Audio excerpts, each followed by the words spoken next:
AgDay Weather is brought to you by Zoetis. Even though calves don't wait for perfect weather to arrive, you can count on Zoetis to be there. Share a picture of your newest calf and you could win a calving season survival kit. Enter now at calvingseason.com. Meteorologist Matt Yurosavik joining us here, taking a look at our national weather. And we begin with the root zone moisture map here, Matt. And boy, the difference between the southeast and out west just stark.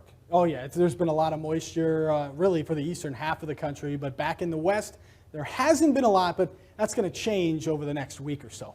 And a lot of that moisture is going to fall over the next couple of days through the weekend and into next week. That's going to bring some rain and then some higher elevation snow, which hopefully will put a dent into a lot of these very abnormally dry conditions out there and some of the drought conditions that kind of correlate right with this root zone moisture map, but still a lot of moisture there in the south, and we're going to see a little bit more as we head into the end of next week. But looking at the national map, most of the area, most of the country dealing with high pressure. They do have the system out there in the northern Rockies and more moisture coming in to the coast of California there. That is going to be the main weather player out in the west until that big dip in the jet stream as we head through the weekend and into next week. Most of the east, though, staying dry and just some high clouds moving through parts of really the Great Lakes and into the mid-Atlantic states as we head through Friday and into Saturday. Again, precipitation, most of it going to be going on out in the west, which is something we haven't said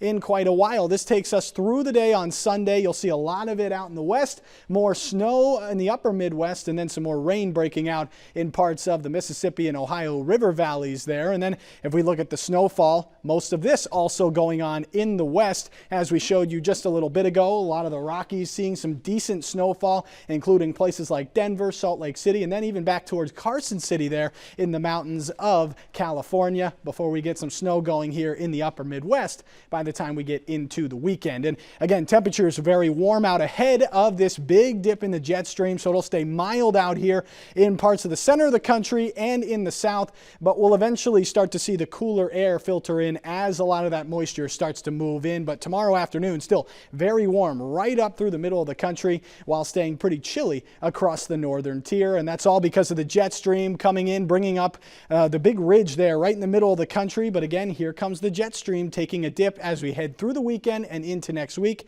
It's going to keep a very active pattern as we head through that first full week of March. That's a look around the country. Now let's take a look at the weather where you live.